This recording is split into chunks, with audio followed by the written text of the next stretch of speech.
O material analisado hoje é um parecer jurídico minucioso sobre os riscos patrimoniais e as estratégias processuais em um inventário ameaçado pelas dívidas de um automóvel desaparecido desde 2004. Exato.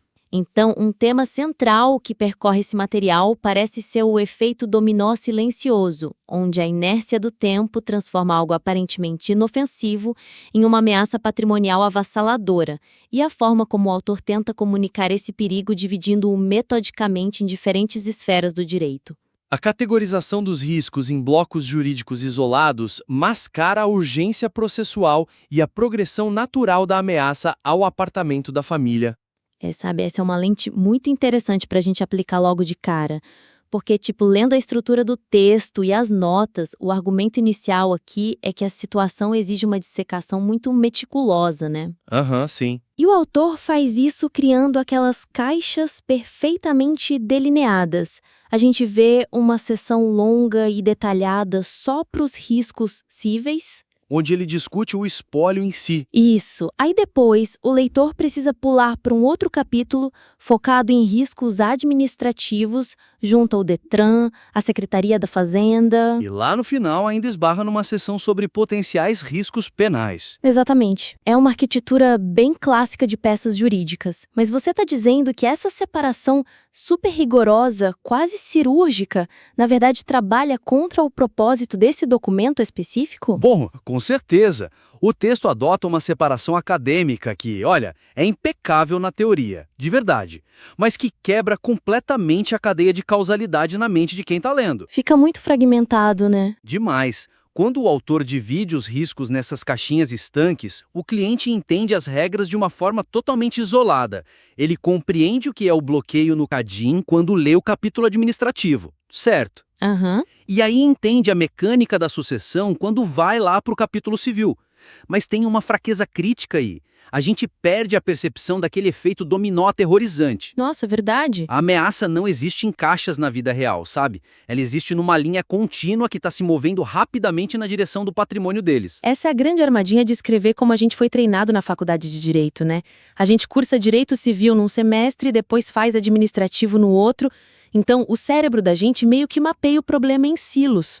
Vira um hábito automático do advogado. Pois é, mas para a família que está lá lendo isso na mesa da sala de jantar e com a certidão de óbito ainda super recente nas mãos, essa fragmentação simplesmente impede que eles sintam a temperatura real da água em que eles estão fervendo. Pois exatamente. O cliente precisa enxergar a mutação jurídica do problema. Uma simples autuação administrativa da Polícia Rodoviária Federal, lavrada lá atrás em 2008... Contra aquele motorista estranho, a família, o José Clepson? Isso, contra um terceiro totalmente desconhecido que estava dirigindo o veículo na BR-232. Aquela multa sofre uma metamorfose ao longo dos anos. Ela não fica ali quietinha, presa na caixa do direito administrativo. Ela ganha vida própria. Exato. Ela vira uma dívida ativa na Secretaria da Fazenda e, com o falecimento da proprietária original do carro, essa dívida fura o teto do direito civil e cai direto no colo do inventário. Nossa, cai feito uma bomba. E se transforma numa execução fiscal real com força para levar aquele apartamento de luxo lá de Santo Amaro a leilão. Quando a gente separa as coisas por matéria, essa linha direta de ameaça dissolve no meio do jargão. Então, a sugestão para contornar isso seria reestruturar a apresentação desses riscos de forma radical, né? Transformar as caixas estanques numa narrativa contínua. Isso, criar uma linha do tempo de escalada. O que eu realmente gosto nessa parte é a oportunidade visual e até narrativa que o autor tem nas mãos agora. Para dar uns exemplos concretos para quem está ouvindo a gente. Em vez de começar com um subtítulo formal tipo dos riscos administrativos, o documento podia abrir com uma representação visual. Uma linha do tempo mesmo. Exatamente, ou uma descrição vívida dessa linha do tempo do risco. Mostrar o primeiro dominó caindo. A infração de 2008. O autor narra esse ponto de origem. Mostrar a relação brutal de causa e efeito. Sim. Depois, o próximo passo mostra a inércia do Estado, como essa multa esquecida sofre juros e vira dívida ativa na Cefaz, o dominó número 2. Aí entra o evento inevitável do óbito. E é aí que ele pode explicar como o artigo 1997 atua como uma força da gravidade, sugando essa bomba relógio para dentro das forças da herança. E o último dominó não é um conceito jurídico, é a vulnerabilidade direta do imóvel principal deles. A casa onde cresceram está em risco por causa de um carro que nem lembravam que existia. Mas essa divisão clássica por áreas do direito não é exatamente o que um juiz ou promotor espera ler. Olha, construindo sobre esse ponto, e se a gente olhasse para isso da perspectiva de quem realmente precisa assinar o cheque e autorizar a estratégia, é fundamental separar o que é petição do que é parecer. Entendi onde você quer chegar. O judiciário espera teses separadas numa petição inicial, sem dúvida.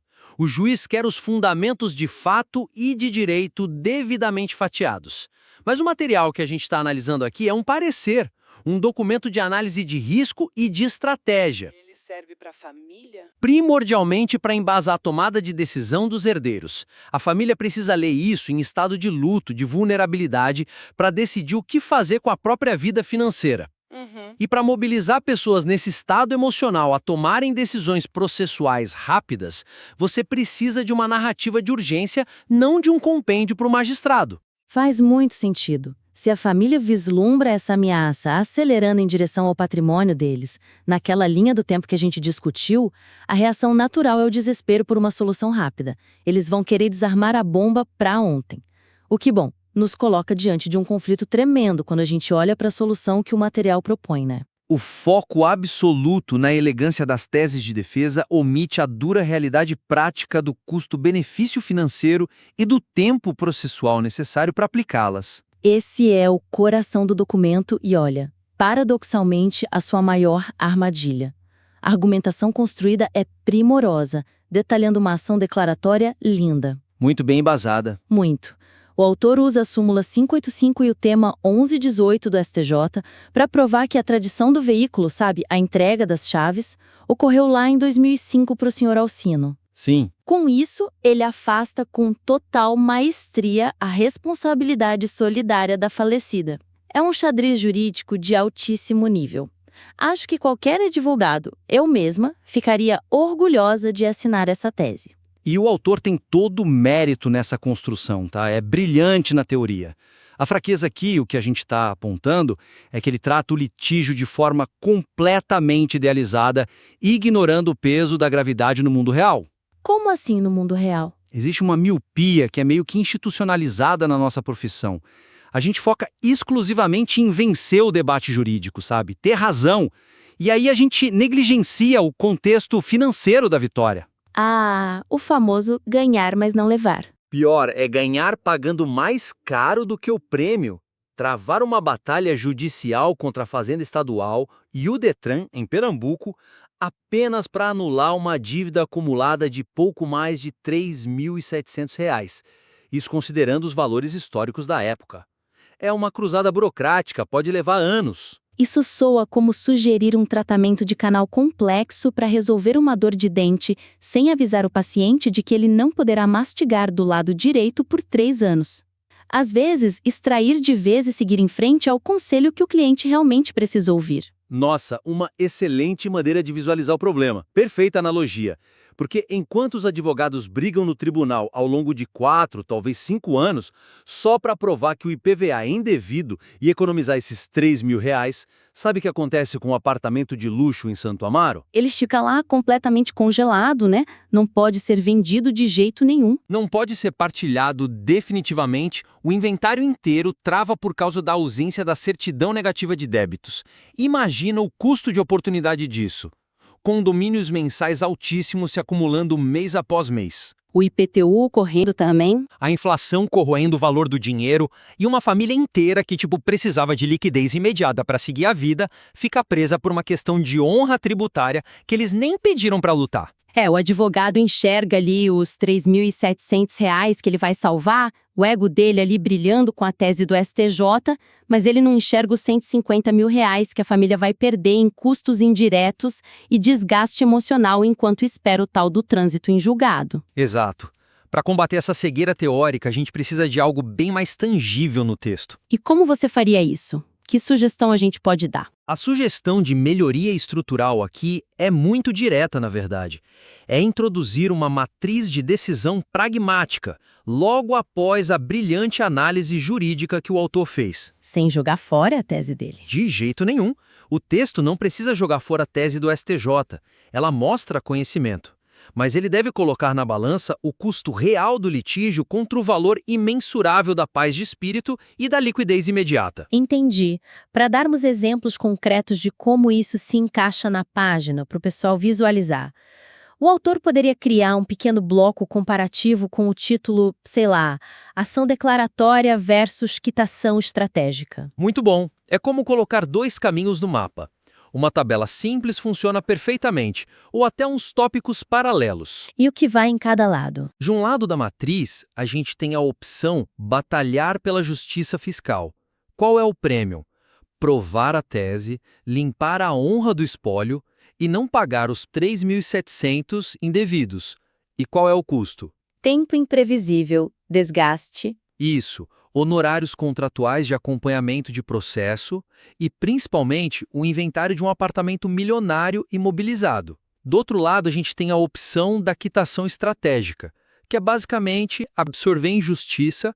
O custo imediato é pagar os 3.700, engolindo a seco a falha do Detran, Mas o prêmio é enorme. liberar imediatamente a certidão negativa, destravar o inventário e transferir o apartamento de Santo Amaro sem amarras naquela mesma semana. Caramba, quando se toca esses dois cenários assim, lado a lado, a decisão da família se torna dolorosamente óbvia. A grande maioria vai preferir assinar um cheque de R$ 3.000 hoje do que brigar com o Estado por meia década. Com certeza. E o mais interessante é como isso afeta a percepção que o cliente tem de quem escreveu o documento. O advogado meramente excelente diz: podemos ganhar isso, olha essa súmula. Mas o conselheiro extraordinário diz: podemos ganhar isso, eu sei exatamente como, mas vai custar mais caro para a sua vida do que simplesmente perder. Isso gera um nível de confiança absolutamente inabalável. É a sabedoria de saber quando deixar a espada na bainha. O fato do autor dominar a súmula 585 prova a erudição dele. Mas apresentar essa matriz de decisão pragmática prova o alinhamento irrestrito dele aos interesses de vida daquela família. Interesses que vão muito além do fórum. E esse alinhamento de interesses esbarra diretamente em como a gente comunica tudo isso. Porque mesmo que apresentemos essa matriz linda e pragmática, a família ainda precisa entender os termos do que está acontecendo ao redor dela para dar esse passo com segurança. E é aí que a gente entra na nossa terceira lente. A densidade do vocabulário doutrinário cria uma barreira de comunicação se o objetivo for garantir o consentimento informado e tranquilo dos clientes envolvidos. O que eu achei super impressionante ao ler as notas de revisão deste documento é que ele é absolutamente irretocável do ponto de vista técnico. Não tem um único deslize conceitual. Nenhum. É muito sólido. O autor mergulha a fundo nas sanções dos artigos 1992 a 1996 do Código Civil. Ele discute o princípio da saisine, fala de litisconsórcio e ainda traz os reflexos da externalidade negativa. A fundamentação é uma rocha. Mas a linguagem, nossa, é tão pesada que parece quase hostil para quem não respira aquele ar rarefeito das bibliotecas de direito todo dia, sabe? É a clássica maldição do conhecimento. A gente estuda tanto que esquece o que é não saber as coisas que sabemos. A fraqueza aqui não é um erro jurídico. É o efeito psicológico que esse rigor excessivo causa. O texto, totalmente sem querer, acaba gerando uma ansiedade profunda e desnecessária no leitor. Vamos tentar entrar na cabeça desses clientes por um segundo? Bora. Eles são herdeiros. Acabaram de enterrar a mãe, estão ali organizando papeladas, descobrindo dívidas que não esperavam, lidando com toda a burocracia pesada do luto. Uma fase horrível. E aí eles abrem esse parecer super denso e leem que estão sob o risco iminente de sofrer as pesadas sanções de uma ação de sonegados, caso o tal do carro antigo não seja manejado corretamente no processo. Olha, é paralisante. Porque, para nós, operadores do direito, sonegado é só uma categoria técnica para um bem que foi, acidentalmente ou propositalmente deixado de fora das primeiras declarações ali no prazo legal. É um tropeço processual que pode ser emendado, tranquilo. Mas para a família leiga, para quem está de fora, a palavra sonegação soa como um crime federal. O cérebro deles imediatamente associa isso à evasão de divisas, esconder dinheiro na Suíça ou a Polícia Federal batendo na porta de casa às 6 da manhã. Pois é. E a grande pergunta é: será que a necessidade de manter a precisão técnica nos obriga a aterrorizar o cliente? Eu diria que não. De forma alguma. A sensação imediata de pânico criminal, de achar que eles vão perder a própria liberdade por omitirem um carro fantasma que eles nem sabiam existir, isso é uma falha de design da comunicação. E como a gente contorna esse precipício sem infantilizar o texto, claro, porque não dá para transformar o parecer num gibi. Exato, não pode infantilizar. Precisamos manter a alta precisão jurídica para que o documento sobreviva ao escrutínio dos tribunais, caso a opção final da família seja litigar. Mas o segredo é ancorar imediatamente cada termo denso em uma explicação paralela acessível. O autor deve atuar como um verdadeiro tradutor simultâneo dentro do seu próprio texto. Em vez de assumir que o leitor vai abrir o Google para entender o jargão, o que, convenhamos, só gera mais confusão e ansiedade, o autor já antecipa a dúvida.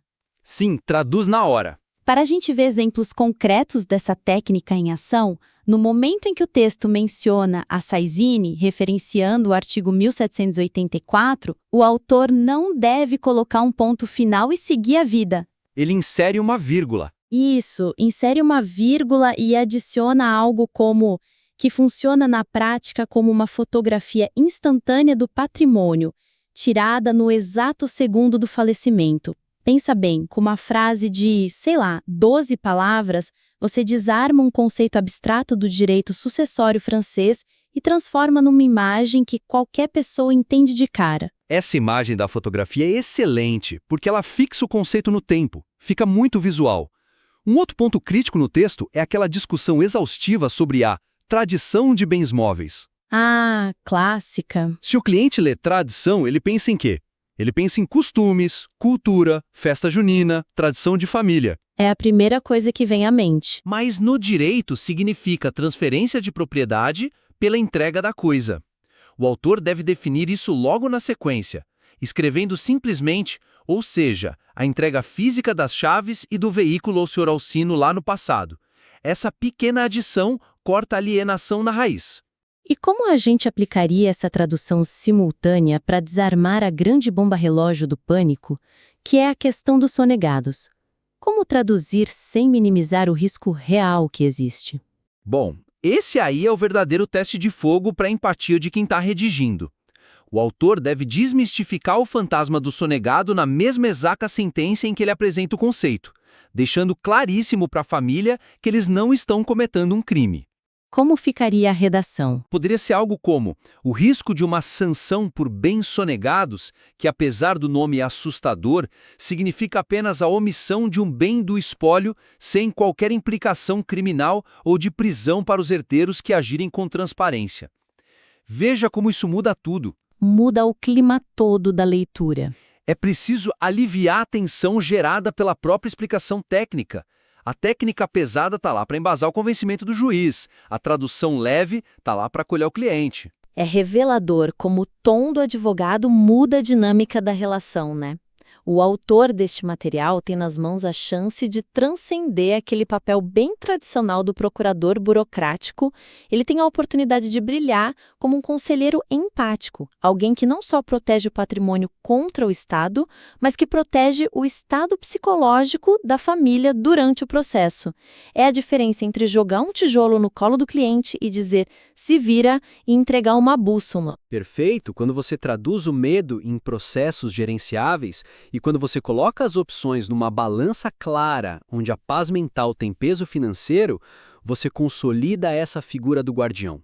E o material de base tem todas essas fundações necessárias. Tem mesmo. O raciocínio lógico dele é super denso. A pesquisa de jurisprudência é exata. O mapeamento dos problemas civis, administrativos e penais está todinho ali. O que a gente está discutindo hoje é, essencialmente, o acabamento humano dessa baita estrutura de concreto armado. Excelente.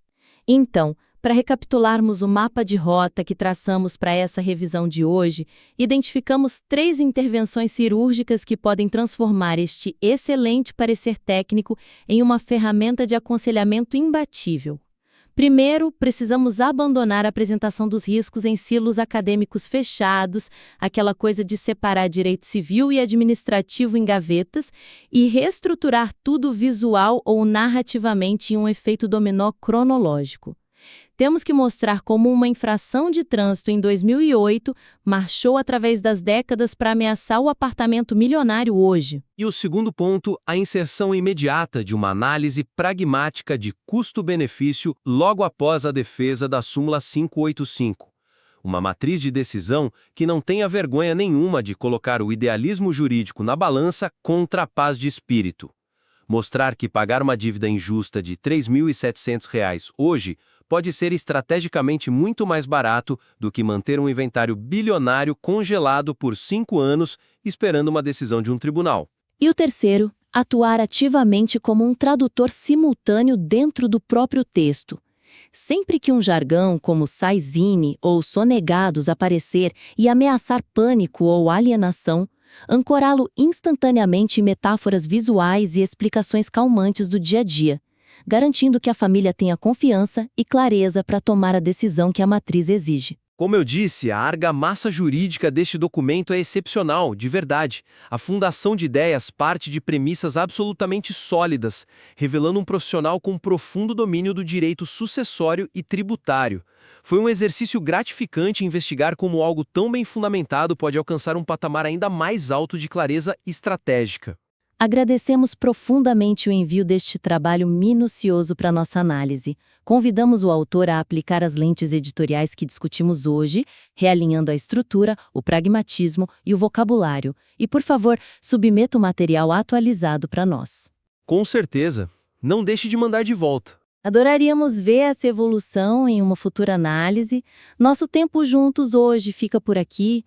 Fica a reflexão final para todo mundo. Em um cenário de alto risco patrimonial, a maior habilidade do analista não é listar os obstáculos em latim, mas pavimentar o caminho mais curto e menos doloroso para que a família possa finalmente atravessar o luto e seguir em frente. Até a próxima!